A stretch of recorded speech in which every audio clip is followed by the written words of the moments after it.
देखिए, voter ID card को लेकर के एक बहुत बड़ी अपडेट आ चुकी है। सुप्रीम कोर्ट के माध्यम से वोटर आईडी कार्ड पर 10 नए नियम को लागू किया गया है। जितने भी लोग एसआईआर के प्रक्रिया से जुड़े हैं या नहीं जुड़े हैं और वोटर आईडी कार्ड को लेकर के समस्याएं उत्पन्न हो चुकी है, सोशल मीडिया पर आप बहुत बार खबर देख चुके हैं कि वोटर आईडी कार्ड को लेकर के ECI election commission of India के माध्यम से बहुत ट्रोल किया जा रहा है। यानी कि आपको उसमें कोई भी गलती बर्दाश्त नहीं किया जाएगा, क्योंकि एसआईआर की प्रक्रिया जो है हर एक राज्य में, हर एक स्टेट में शुरू कर दिया गया है और एसआईआर के समाप्त होने के बाद आपका एनआरसी शुरू होगा। ये आप लोग को कन्फर्म आपके माइंड में रखना होगा। तो इसी एसआईआर पर सुप्रीम कोर्ट के माध्यम से 10 नए नियम को लागू किया गया है। अगर आप सोचते हैं कि आपके पास केवल वोटर आईडी कार्ड है और आप अपने जेब में रख करके उसको घूम रहे हैं, तो इससे आपको मान्यता मिल जाएगी, मान्यता प्राप्त हो जाएगी। इस गलत फहमी में आप मत रहिएगा कि मेरे वोटर आईडी कार्ड मेरे पास है तो आप कुछ भी कर सकते हैं, कहीं भी कुछ भी कर सकते हैं और आपको कुछ दिक्कत परेशानी नहीं आएगी। लेकिन हम आपको बताते हैं कि जो 10 नए नियम लागू किए गए हैं उसमें अनेकों प्रकार के नियम बताए गए हैं। अगर इन नियमों को अगर आप फॉलो नहीं करते हैं तो बहुत बड़ी परेशानी में हो सकते हैं। हो सकता है कि आपके पास वोटर आईडी कार्ड जो है बन करके आपके पास है, सालों से है, लेकिन हो सकता है कि आपके एसआईआर के लिस्ट में, वोटर लिस्ट जो होता है, जो गवर्नमेंट के पास होता है, उसके लिस्ट में आपका नाम नहीं हो। तो नहीं होने के बजाय आपको बहुत परेशानी होगी। आप केवल ये मत सोचिए कि कार्ड मेरे पास है, मेरे पॉकेट में है, मेरे घर पे है। तो कार्ड है लेकिन वो किसी काम का नहीं है।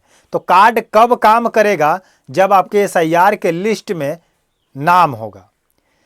समय समय पर एसआईआर की प्रक्रिया होते रहती है, लेकिन आपको सालों साल, आपके 6 महीने, साल भर पर आपको इस चीज़ को चेकअप करते रहना चाहिए कि आपके वोटर आईडी कार्ड से कोई छेड़छाड़ तो नहीं हुआ है।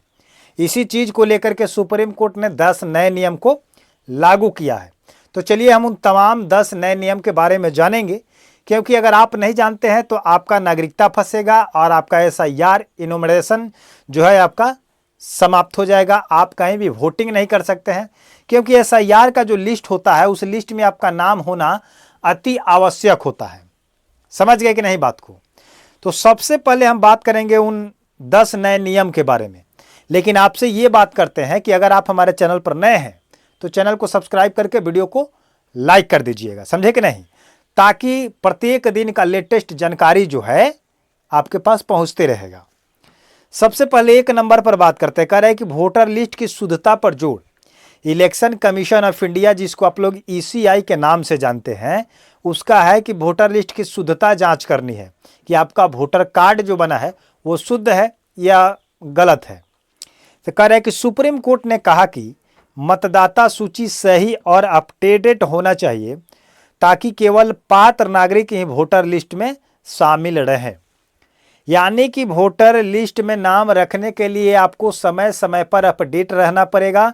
आपको जो फॉर्म दिया जाता है उस फॉर्म को भरना पड़ेगा और समय समय पर एसआईआर के लिस्ट में आपको रहना पड़ेगा। अगर आप इसमें शामिल नहीं होइएगा तो एसआईआर के लिस्ट से कट जाइएगा, तो आपको कोई सुविधा और आप वोटिंग भी नहीं कर सकते हैं। ये सुप्रीम कोर्ट साफ साफ कह रही है। सेकंड नंबर में कह रहे हैं कि फर्जी और डुप्लीकेट नाम हटाने की प्रक्रिया।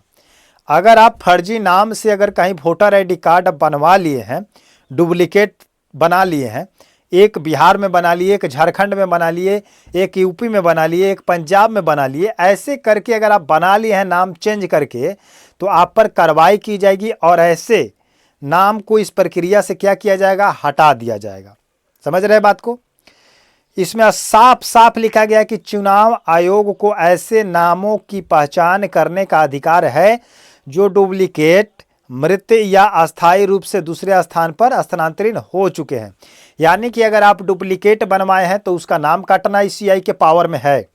अगर आप मृत हो चुके, यानी कि आपके घर में कोई व्यक्ति मर चुके हैं और उनका नाम वोटर आईडी कार्ड में है, वोटर लिस्ट में है, तो उसका नाम काटना ईसीआई का पावर है। उसके बाद कह रहे हैं कि अगर आप अपने जगह को छोड़ करके अस्थायी रूप से, यानी कि मान लीजिए कि बिहार को आप छोड़ करके हरियाणा में जाके बस चुके हैं, बिहार को छोड़ करके जाके झारखंड में बस चुके हैं, पंजाब में बस चुके हैं, गुजरात में बस चुके हैं, तो ऐसे स्थिति में आपका नाम काट दिया जाएगा। अब ये आपको सोचना है कि आपको रखना कहाँ है। आप अपने जहाँ स्थायी रूप से रह रहे हैं वहाँ या आपके जन्मभूमि है वहाँ, तो इसका भी आपत्ति आपको देना पड़ेगा कि हम कहाँ रहेंगे, कहाँ का काटना है, अन्यथा ईसीआई अपने आप से कहीं भी काट सकता है। इसलिए अगर आप फॉर्म भर के दीजिएगा तो समझ जाएगा कि आपका कहाँ काटना है, कहाँ छोड़ना है। उसके बाद कह रहा है कि नागरिकों की सुनवाई का अधिकार, आपका भी नागरिक अगर आप हैं तो आपका भी सुनवाई का अधिकार दिया जाएगा, आपका भी सुनवाई का मौका दिया जाएगा। यानी कि अगर बाई चांस किसी तरीके से किसी गलती प्रक्रिया से अगर आपका नाम एसआईआर के लिस्ट से कट जाता है बाई मिस्टेक, तो आप अपना दावा आपत्ति दे सकते हैं, आप वहाँ पर एप्लीकेशन कर सकते हैं, शिकायत कर सकते हैं, तो आपका भी सुनवाई किया जाएगा कि आप सही में वोटर के पात्र हैं, वोटर लिस्ट में नाम जुड़वाने के पात्र हैं या नहीं है, इस पर कार्रवाई किया जाएगा। उसके बाद कह रहा है कि पारदर्शिता जरूरी है। कोर्ट ने चुनाव आयोग से कहा कि वोटर लिस्ट में किए गए बदलावों की जानकारी सार्वजनिक रूप से उपलब्ध कराई जाए। कोर्ट का आदेश है, सुप्रीम कोर्ट का आदेश है कि चुनाव आयोग यानी कि इलेक्शन कमीशन ऑफ इंडिया अगर कोई भी वोटर लिस्ट में बदलाव अगर करती है, नए नाम को जोड़ती है, पुराने नाम को काटती है, या डुप्लीकेट को काटती है, या मृत्यु को काटती है, तो इन सभी चीज़ों को वेरिफिकेशन करने के बाद जो नया वोटर एसआईआर लिस्ट तैयार होता है उसको सार्वजनिक रूप से पोर्टल पर डाल दिया जाए, ताकि कोई भी व्यक्ति भारत के किसी कोने से, कहीं से किसी राज्य के व्यक्ति अपना वोटर लिस्ट को डाउनलोड करके उसमें अपना नाम चेक कर सकता है कि मेरा नाम सही है कि नहीं, गलत है क्या, पता सही है कि नहीं, जन्म तिथि सही है कि नहीं, आपका फ़ोटो सही है कि नहीं, ये सब कुछ वो देख सके।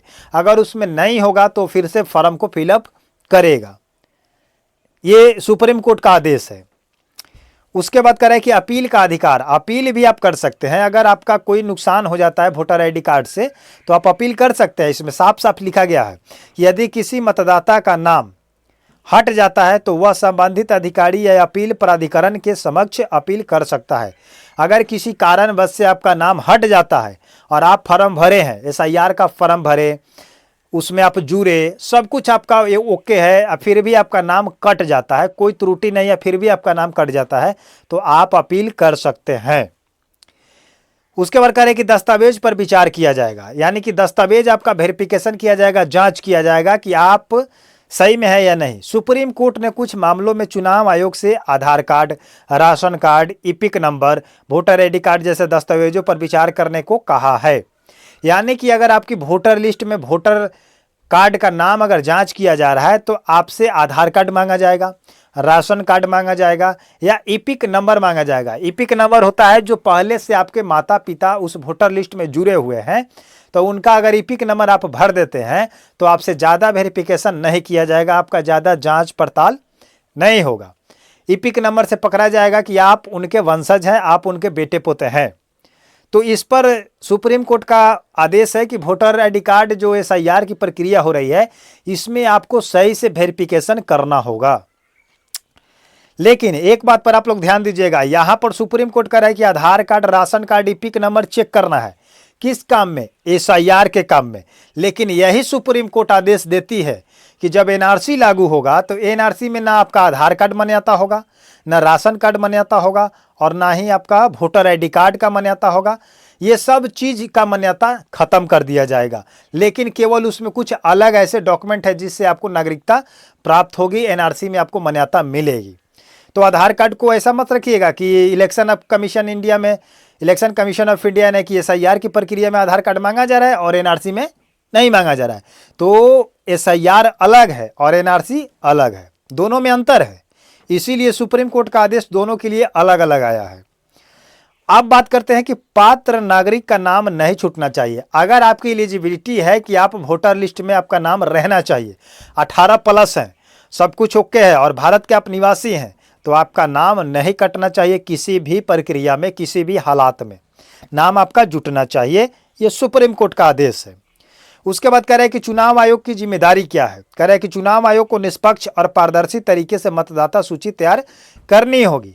निष्पक्ष करना होगा, कोई जातिवाद नहीं, कोई भेदभाव नहीं, कोई पार्टी का पटिशन नहीं, किसी का पक्षपात नहीं करेंगे। सबका काम करेंगे। ऐसा नहीं है कि किसी जाति का नाम अगर ज़्यादा है तो उसको काट देंगे और आपके पार्टी का ज़्यादा नाम नहीं है तो उसमें नाम जोड़ देंगे, ऐसा बात नहीं है। निष्पक्ष, पारदर्शिता, सच्चाई के साथ आपको लिस्ट तैयार करना होगा। उसके बाद कह रहा है कि शिकायतों का निपटारा किया जाएगा। मतदाता की अगर शिकायत आती है, आपत्ति आती है तो समय पर समाधान करने की आवश्यकता है। ये सुप्रीम कोर्ट का आदेश है कि आपको समय पर काम कराया जाएगा। मतदाता का अधिकार सुरक्षित। कोर्ट ने कहा है कि लोकतंत्र में मतदान का अधिकार अत्यंत महत्वपूर्ण है और किसी भी पात्र नागरिक को बिना उचित कारण उसके अधिकार वंचित नहीं किया जा सकता है। कोर्ट का आदेश है कि आप बिना किसी को जांच किए, बिना वेरिफिकेशन के जो पात्र है, बिना उचित कारण के आप उसका नाम नहीं हटा सकते हैं, उसको सूची से बाहर नहीं कर सकते हैं, अपात्र नहीं बना सकते हैं, उसको पात्र ही रहने देना है।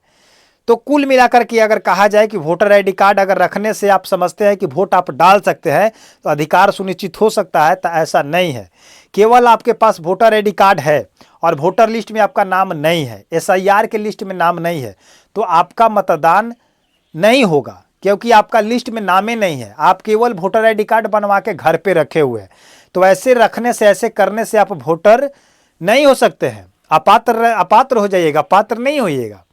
तो आप प्रयास करें, हमेशा कोशिश करें कि जब जब चुनाव होता है, चाहे वो पंचायत लेवल पर हो, चाहे लोकसभा का हो, चाहे विधानसभा का हो, कोई भी चुनाव अगर होता है उस समय आप अपने वोटर आईडी कार्ड का लिस्ट जरूर चेक करें, ताकि उसमें आपका नाम है या नहीं, सही से है या नहीं।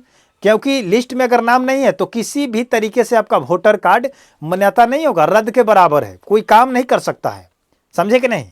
कहने का मतलब है कि आप कोई गाड़ी खरीदे हैं और गाड़ी के ऑनर पर आपका नाम नहीं दिखाई दे रहा है और गाड़ी ऑनर कोई और है, उसका मतलब जो बना हुआ है, RC बुक बना हुआ है, वो किसी और का नाम पर है, इंश्योरेंस किसी और के नाम पर है, कागज किसी और के नाम पर है और गाड़ी आपके पास है, तो आपके पास गाड़ी रहने से ये गाड़ी आपका नहीं हो जाएगा। वेरिफिकेशन जब होगा, चेकअप जब होगा तो गाड़ी आपसे ले ली जाएगी और गाड़ी जिसका वास्तविक होगा उसको दे दिया जाएगा।